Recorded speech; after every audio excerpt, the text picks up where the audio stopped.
Hi there, and thank you for joining us on the Overcomers Overcoming podcast. We feature those who are in the process of overcoming or have overcome any type of life encounter, life obstacle that at the time seemed to be almost insurmountable. With this podcast, we have three objectives in mind. Our first objective is we want you to know with a confident resolve you are not alone. We want to work with you. We want you to know there are others who are working with you, who want to help you through whatever you are encountering, and together we will get through whatever you're experiencing. Our second objective is there are multiple options for any life encounter you are facing. We want to help you develop a resolve that there are various options and solutions to any life dilemma. Our third objective is to help you with critical thinking skills. If you're encountering something that was possibly a decision you made sometime in the past, and if you had the opportunity for a life redo, you would make a different decision. We want to help you with those critical thinking skills that can help you make an informed decision and not encounter what you're going through at the moment. We are the Cooper Culture, a veteran-owned business. We work with business personnel and families to develop and sustain connected relationship cultures within their families and organizations. That type organization is one where people feel wanted, appreciated, and genuinely a part of that organization. I'm with my wife and business partner, Marty, who is helping me facilitate this podcast.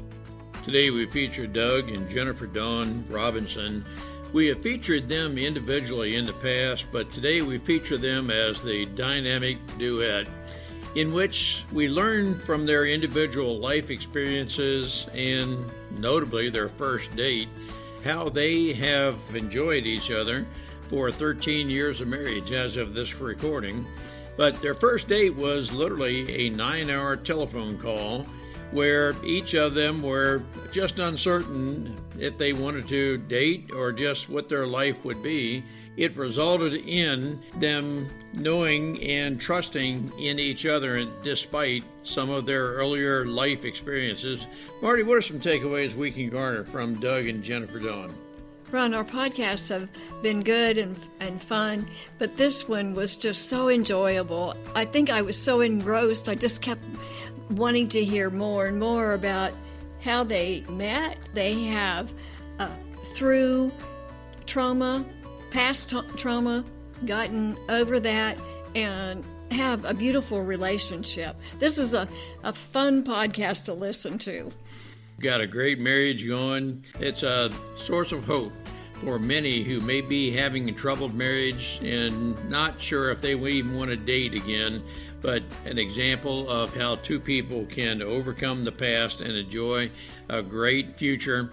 Let's listen and learn together. Doug and Jennifer, it's great to have you back with us. For our listeners who may be listening to Doug and Jennifer for the first time, they each told their individual stories several months ago, and a podcast for each of them individually.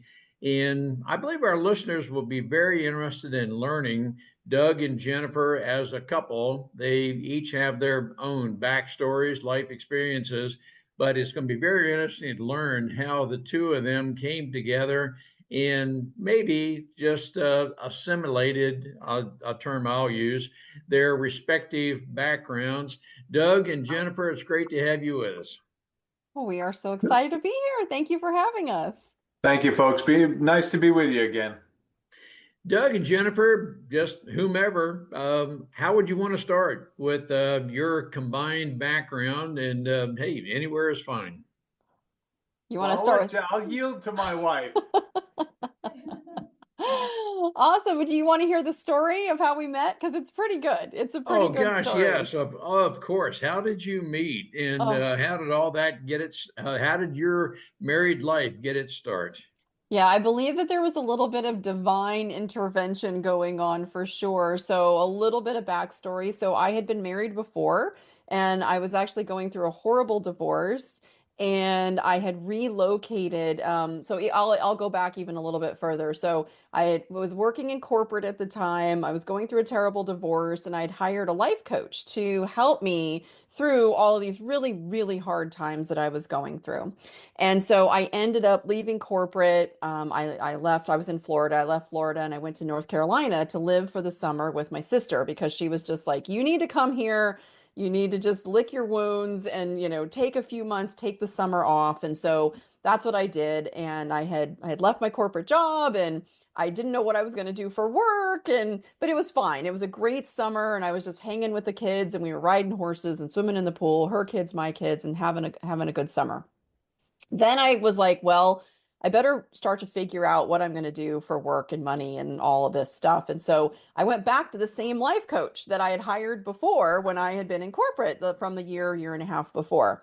And so she was like, hey, yes, I'll help you start to figure out what your new business is going to be. And by the way, you might want to call this guy. So I know him. He's an author. He needs help doing his marketing for his books. And I was like, hey, I'll do some marketing consulting and help him with his books. Okay, fine.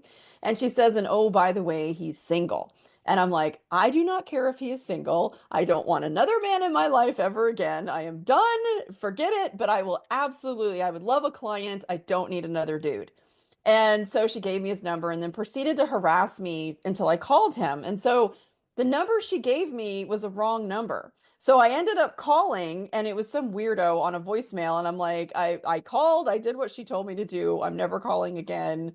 And I left it at that. And so a few days later, it was actually over September, the Labor Day weekend. A few days later, I'm sitting in my kitchen and my phone rings and it's a New York number. I'm in North Carolina at the time. He's in New York.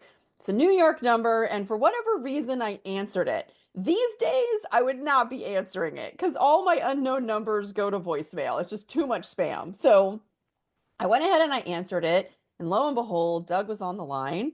And the same coach had told him she can help you market your books, but didn't tell him I was single. So he just thought, hey, this person can help me market the books. So we start having a nice little conversation. We're hitting it off on the phone. I think that we ended the call. I don't know. We talked for a few minutes and ended the call. And then a couple hours later, he called me back. I'm like, hey, this guy's digging me. And I'm kind of digging him too. And so on the second call, he said, can I take you out on a date? And I'm like, well, how are you going to take me on a date? You're in New York, I'm in North Carolina. And he says, a phone date. We'll have a phone date. I'm like, oh, okay, that sounds wonderful. So we agreed he was going to call me back that night at 9 o'clock. Now I go to bed early. So staying up till 9 o'clock in itself I was really excited to talk to this guy again. So we ended up talking all night long from 9 at night until 6:30 in the morning. And Oh my gosh. my morning alarm went off because it was time for me to get up and take the kids to school. So I had 3 kids. I was a single mom, like I said. So I had kids. I was going through a divorce, but we had separated quite some time before. And so I like had to take the kids to school. So he says, all right, well, we've talked about everything. And we really did. I mean, we talked all night long. Says, we've talked about everything. The only thing left is, will you marry me? And I said, hell yes, I'll marry you. Crazy. This is the part where I said, don't let your children do this. I was like, hell yes, I'll marry you. So we proceeded to have a crazy phone affair for a week because that was all we could do. And we just talked nonstop on the phone. And then he was planning to take a motorcycle trip. And so he was like, I'm taking this motorcycle trip. I'm going to change my course and I'm going to come to North Carolina. I'll meet you face to face for the weekend. And then he was going to continue on his trip. I'm like, okay, very exciting. So he rides his motorcycle down. And it was so crazy because my sister was supposed to watch the kids. And then she found out some strange guy from New York was riding down on a motorcycle and she got very angry with me. And she's like, I'm not watching the kids, and was really mad. And I'm telling him I don't have childcare. He's like, don't worry about it, babe. It'll all be okay. Like, we've been married for 30 years. I'm like, all right, I don't know who this guy is, but I definitely want to meet him. So he rides into my garage and, we don't know. We've had this great chemistry on the phone, but will you have it in person? We really didn't know. But he takes off his helmet and it was just like immediate. We were just gaga for each other. And so he actually ended up, he didn't go on his 2 week motorcycle trip. He stayed with us for 2 weeks. He never left. Then he did have to go home because he had a book reading that he had to do. And so he flew back to New York. He left his motorcycle in my garage, which was pretty serious if he left his motorcycle in my garage. And he goes back for his book reading. He's home in New York for a week.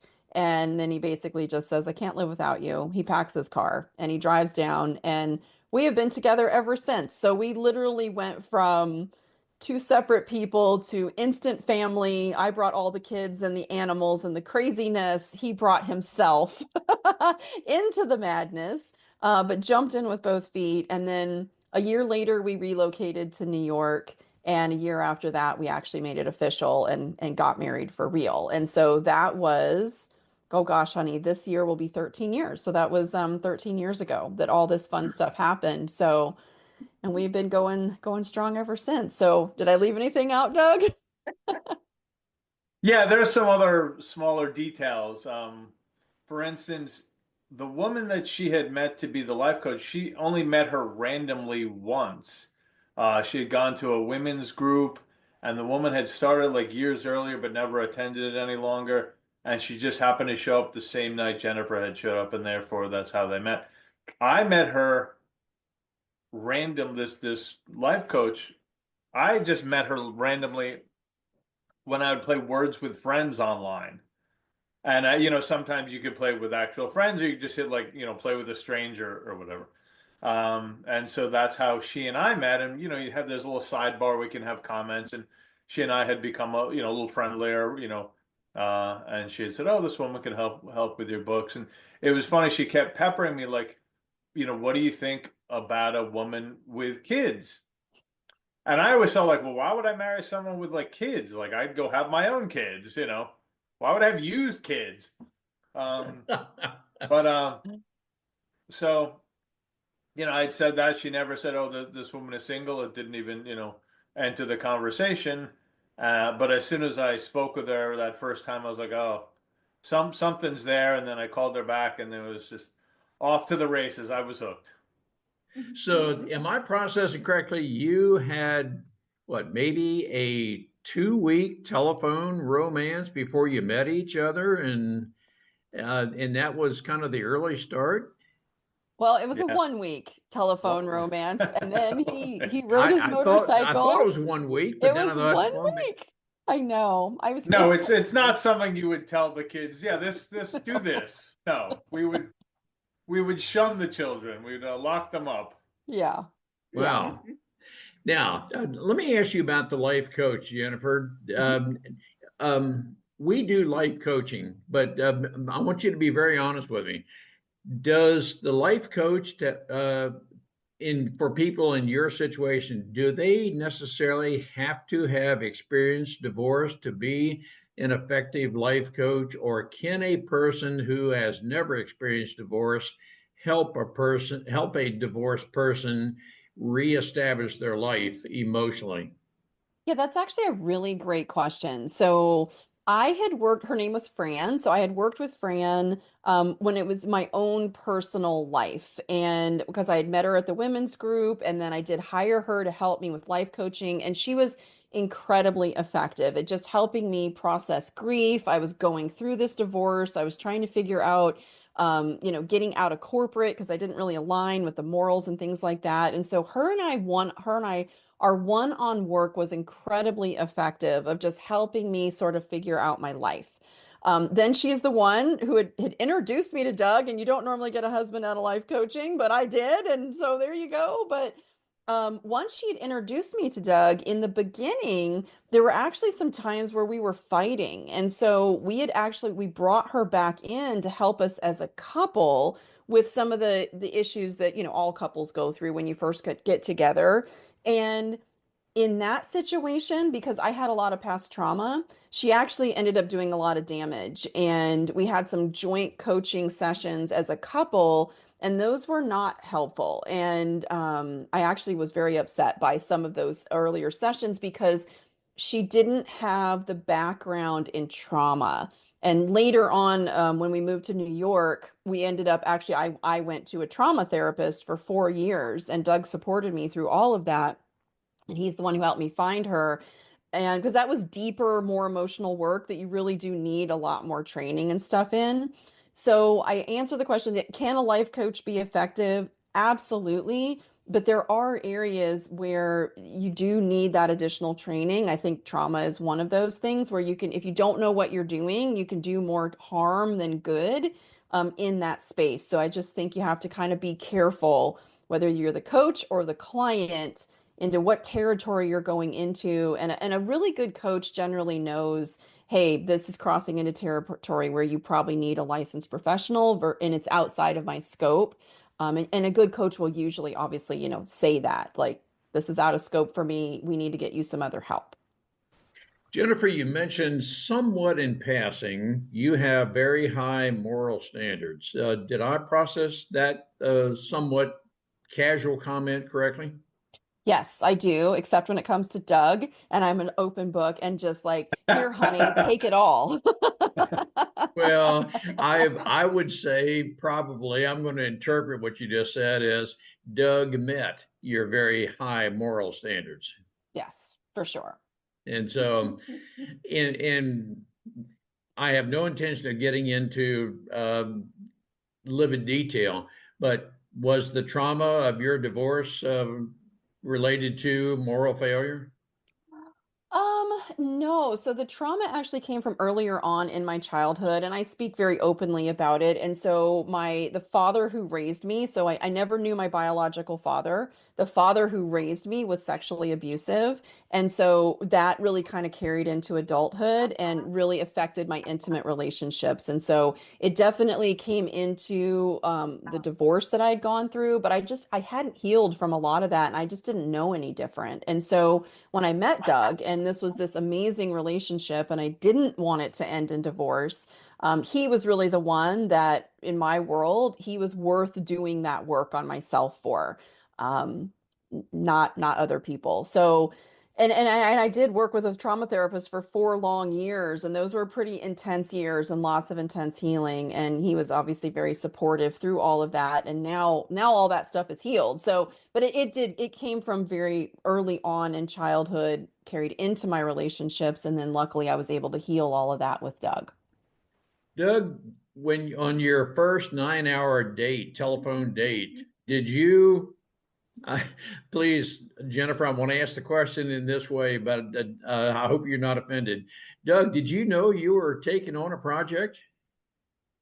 Um, well, on the date, no. I mean, it was, I hadn't, it was just me meeting her, spending time with her. So, um, I was so taken by her, like a door opened inside of me, or some information came in that I couldn't put away. I couldn't run from. I couldn't. It was like a tide.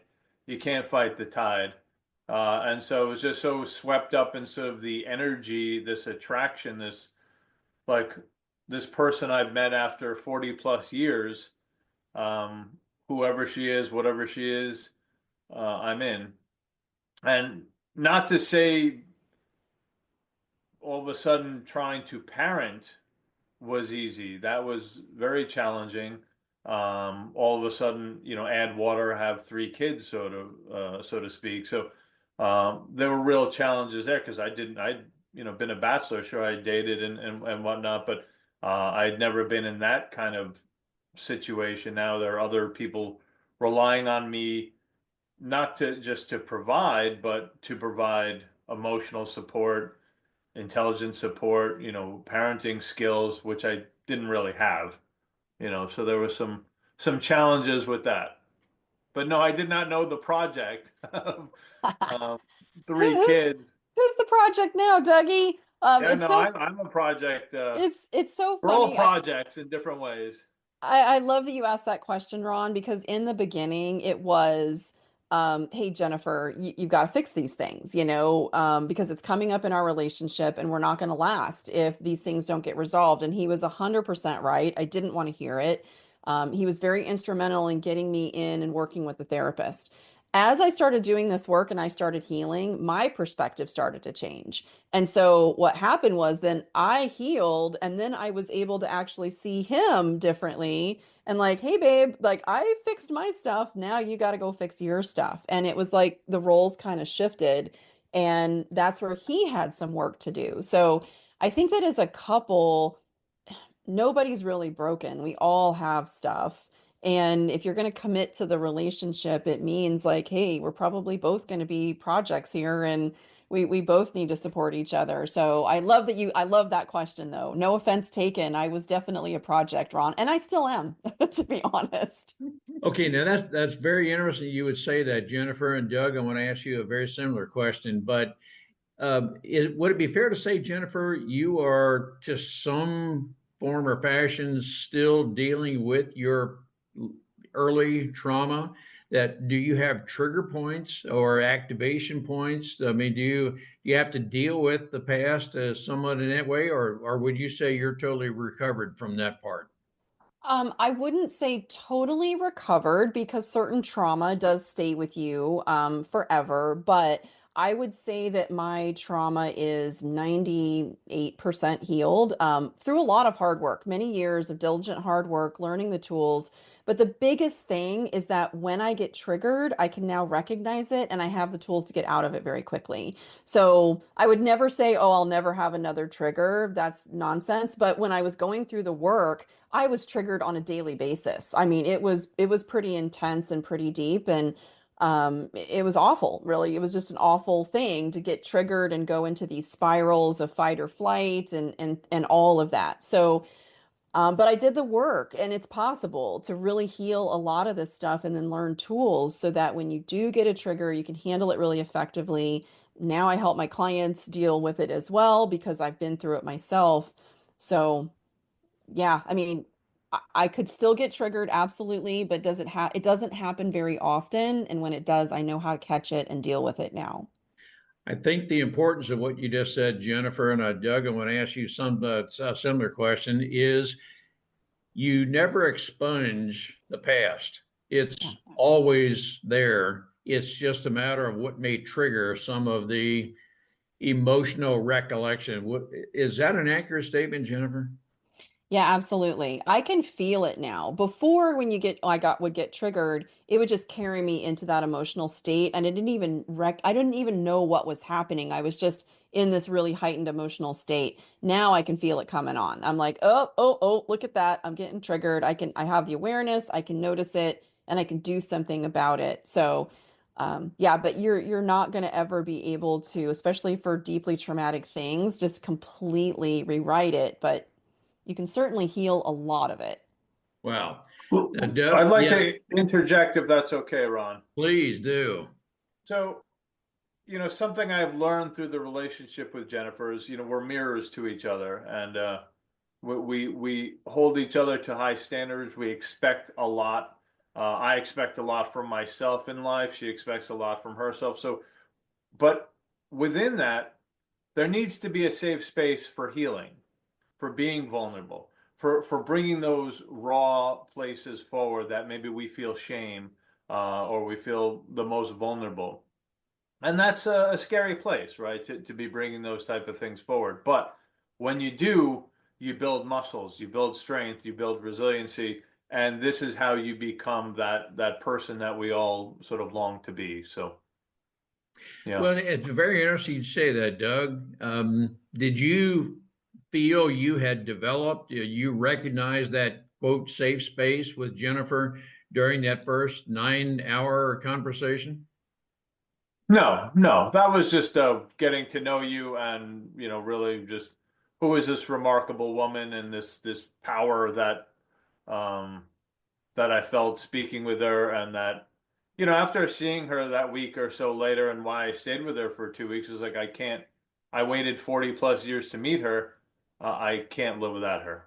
Okay. But no, I didn't know obviously what I was getting into. She didn't know me either, other than this, when you meet someone, it's just overwhelming. You don't know all the gooey details. You just know this person's amazing. I want to spend time with him or her. Well, and I'm going to interpret what you just said, Doug and Jennifer. You would seem to be the same way. Hey, it's worth investing even more into the relationship that's off to a great start. That's what it seems to be. I'm willing to invest in the time and whatever else it takes to get to know each other even better. Yeah, it's not an intellectual pursuit. It's a feeling, emotions, just, emotions guide our lives. And that's what it was. We just got run over by these emotions or pulled down the street, and there was no saying no to them. Wow. Now, Jennifer made the comment that the roles have been reversed. And I'm going to take that into context of life coaching. Doug, do you feel at liberty to talk about any of your past, the trauma and so forth?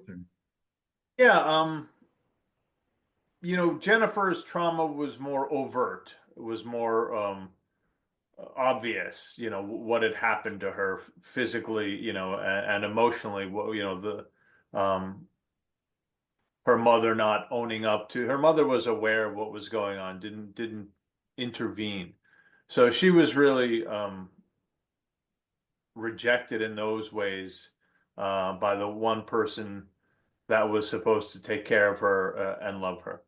Um, Luckily, she did have some grandparents that were aware and supportive and loving, and I think that's where she gets some of her light, is from her grandparents, not her parents, or not her stepfather. There's more story about the biological father if there's time later. Regarding who has a hand up? Oh, I saw Oh. I saw that, and we did not Okay. intentionally do that.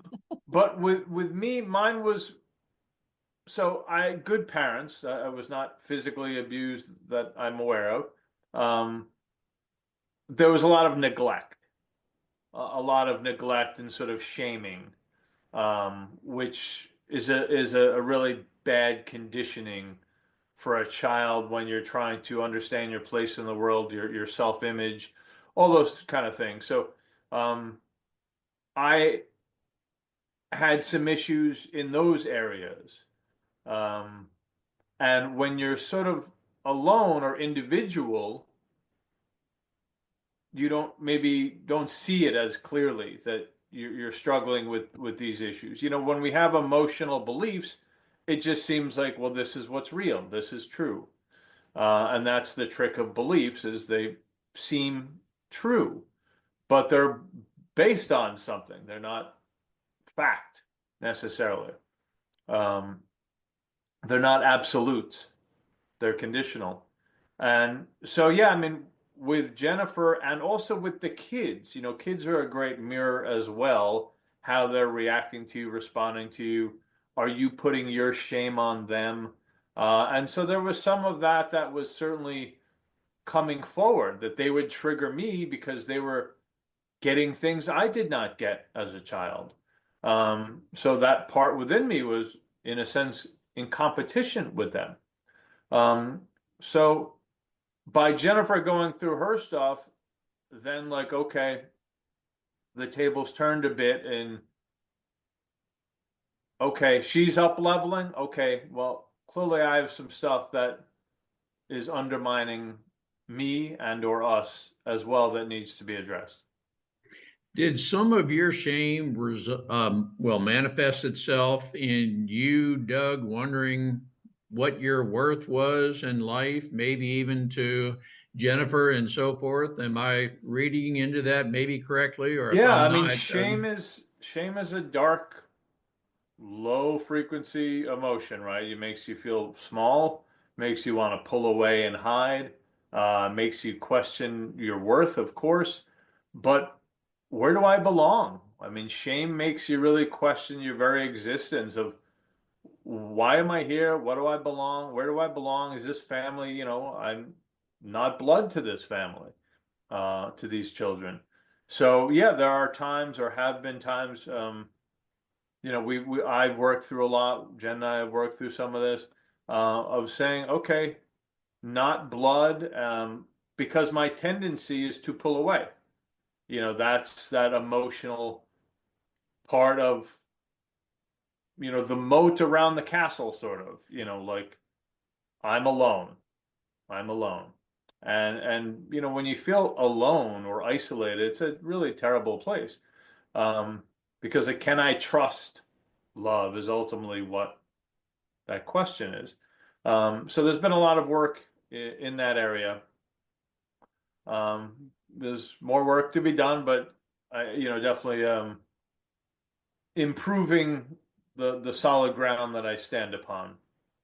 You are discussing what I frequently call a life silent disruptor. And what I mean by that, Doug, and it's clearly you and Jennifer have a very cohesive relationship, but there are many of us who would isolate, never say anything to anyone because we are ashamed, and we Yeah. certainly would never be vulnerable to discuss it with someone, not knowing if that could be fodder for gossip and so forth. And so and what I'm leading up to, Doug, is that leadership in an organization, and it's a culture, is when we develop a sense of trust that we may have employees within our sphere of influence who are very silent, would never say anything, and it affects their work performance in a negative way. Would you agree, Doug, that an employer, let's say a supervisor, could, if they develop the right relationship with you, you would feel comfortable discussing with maybe that supervisor something similar, not exactly in the same form, but in some ways similar to you feeling comfortable with Jennifer? I'm asking that question, Doug, because I do believe we as leaders need to develop a culture where, to get the very best performance potential from our employees, we need to develop a very trustful, safe space to where the employers feel comfortable discussing. You don't have to if you don't want to, but I would hope you would feel comfortable discussing. So I'll answer that, but Jennifer will be able to answer that better because she's a business coach with many employees. But for me, I've been in corporate. I actually just left a little while ago, and I had a very nice relationship with my supervisor. And look, in anything, any relationship, it doesn't matter if it's a family or a business, it's all the same because it's all human interaction. Are you treating me with respect? Do I feel safe? Are you being fair regarding my time? Are you supportive? Are do you have constructive criticism or constructive, feedback? We all are looking to simply be acknowledged, to be respected, and hopefully do good work and be acknowledged for our good deeds. So I had a great relationship with my boss. Would I tell him my deepest, darkest secrets? No, that's not appropriate for that. Would I share certain things with him? Of course, I did share many, many things, because he wasn't a boss in that he was all about the company. He wasn't a company man. Right? He worked for the company, but that wasn't his identity. His identity was he's a good guy and a caring guy, and that's why we got along so well. He was less a company man, and more of just a human being playing a role. So because of that, I was able to stay at that company for as long as I had. If he had been a micromanager, someone who was always pointing the finger and blaming and shaming, I would have been there for 2 months and I would have bit that. Sure. Yeah. Jennifer, very interested in your perspective as a life and business coach. And I'm coming from the perspective of helping create a culture in a company of creating a safe space where those within your sphere of influence feel comfortable they can, but you're not going to pry into the deep, dark secrets of their life. Yeah, absolutely. This is something that, so as a business coach, I work with mostly business owners. I've worked with some executives for very large companies as well. And one of the things that we are coaching all of our clients on is to create a safe space, but with some limitations and some boundaries, because yes, we want to create the space so that if the work performance is suffering, that the employee doesn't feel alone, they don't feel isolated, and they feel like they can actually approach the boss. In fact, often in a business, when I'm working with a business owner, if a team member is like all of a sudden their work performance declines, the very first thing I'm going to have that owner do is have a heart to heart. Like, hey, is there something going on? Because it's not like you. We see your work performance declining. What's going on? Like, have that kind of a heart to heart. But the boss or the manager is not necessarily the best person qualified to handle whatever might be going on. I have a client right now, and she has a team member, and he's going through a very difficult divorce, and the divorce is not his idea. It's not something he wants to be going through right now, and she's seeing that in his work performance. And so what we've actually done is we've connected. So I coach her as the business owner, and we've connected her person with a coach on my team. So the owner is aware. She's providing resources. She's providing coaching to get him the support he needs in this very difficult thing. But she's not the person to be doing it because she is his boss, and she's just not qualified. And she knows she's not qualified. And so you don't want to, do more harm than good by trying to get in there and, put your opinion on somebody when they're going through something very difficult.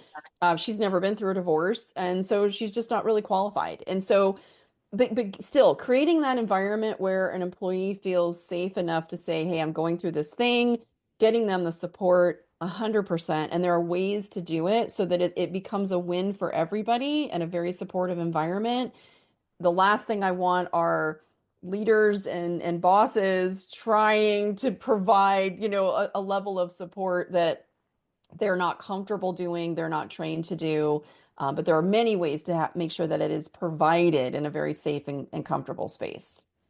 If you were working with a CEO, and I'm coming from the perspective that a company culture is, from my perspective, established at the senior level, but if you were working with that CEO who wants to establish a psychologically safe culture, do you help train that CEO to help his or her employees to know what their limitations are? I'm going to use the term limitations, or maybe full up capabilities that, I have care and compassion for you, but there's a better person to work with you who understands what you're going through better than I do. Is that somewhat an accurate summary of how you work with the senior leadership?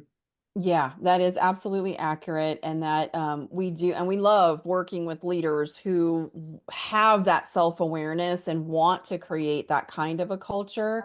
But yes, absolutely. Helping them to understand where the limits are, helping establish processes for how you handle these situations. Because if you, as a CEO, have never had to handle a situation like that, you may not know, like, hey, what is the right thing to do here? But yes, that is something we work with our CEOs on, of how to handle it and to create processes around it.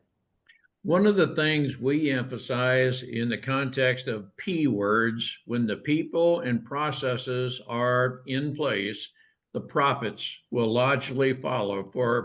For-profit businesses, there are a lot of businesses who focus on the bottom line, the money. And of course, you have to have a positive cash flow. We understand that. But when you first emphasize the people and processes, it is our perspective that the profits will logically follow. Do you adhere to that? And it's fine for you to disagree.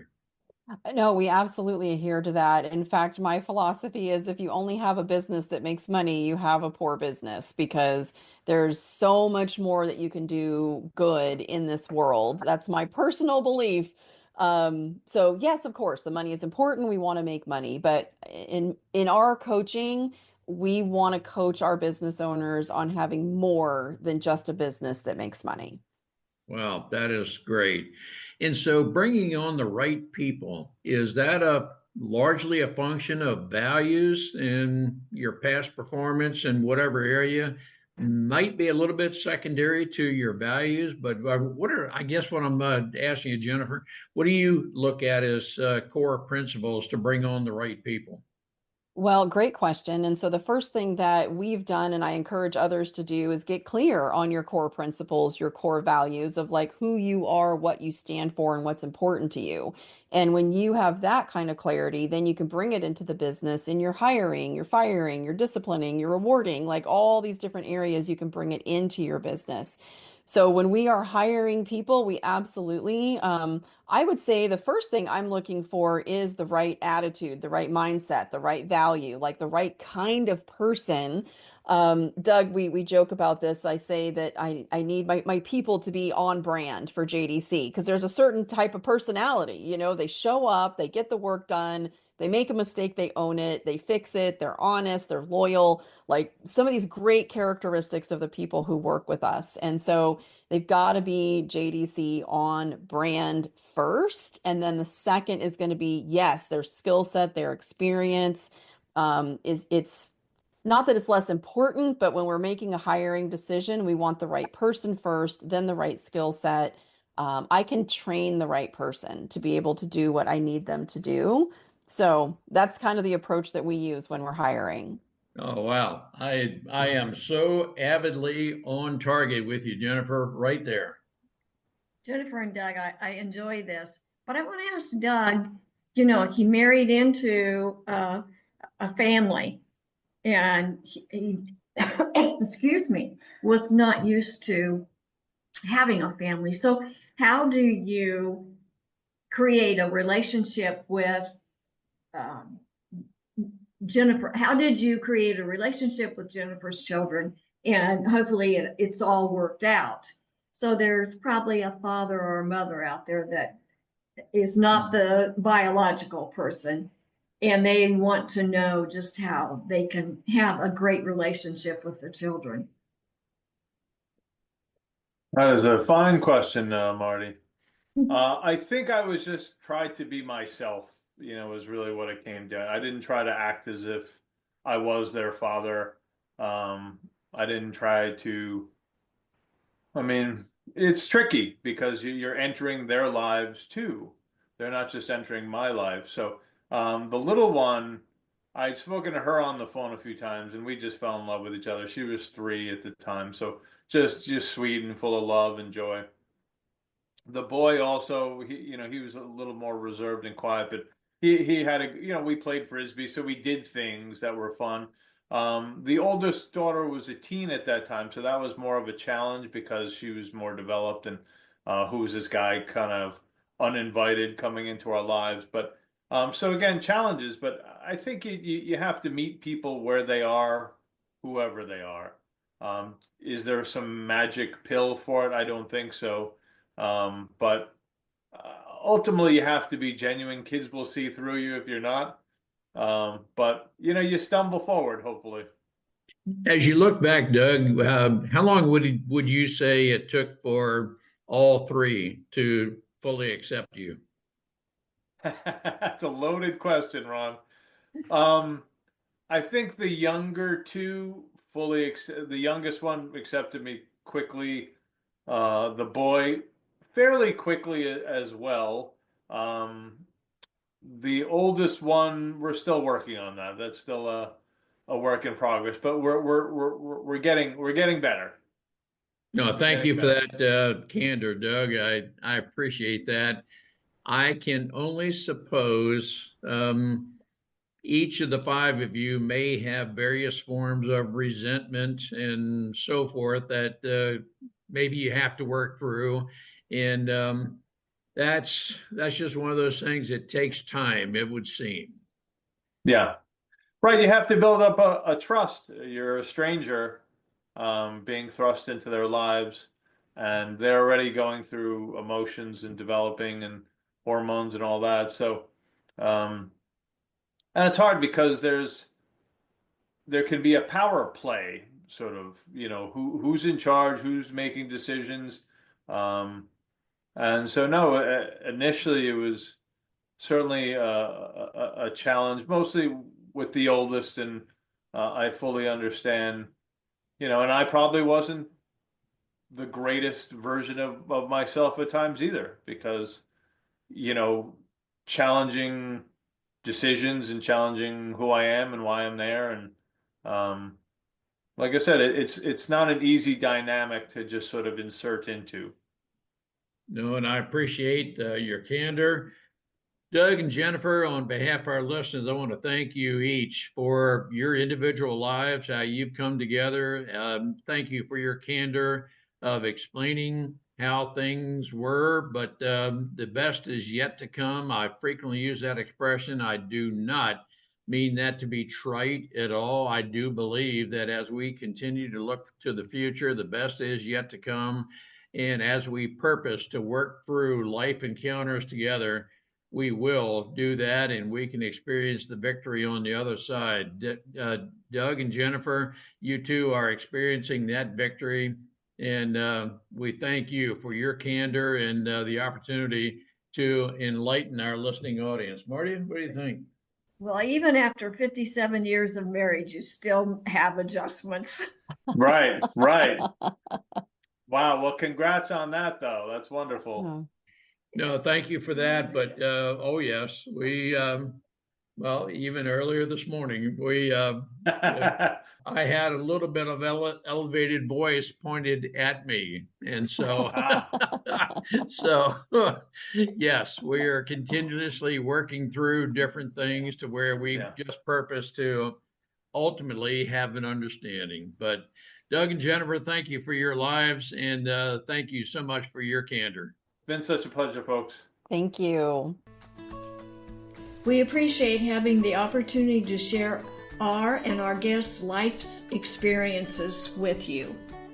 The Cooper culture advances organizations to achieve and sustain high retention rates, connected communication, and trust through personality insights and principled leadership.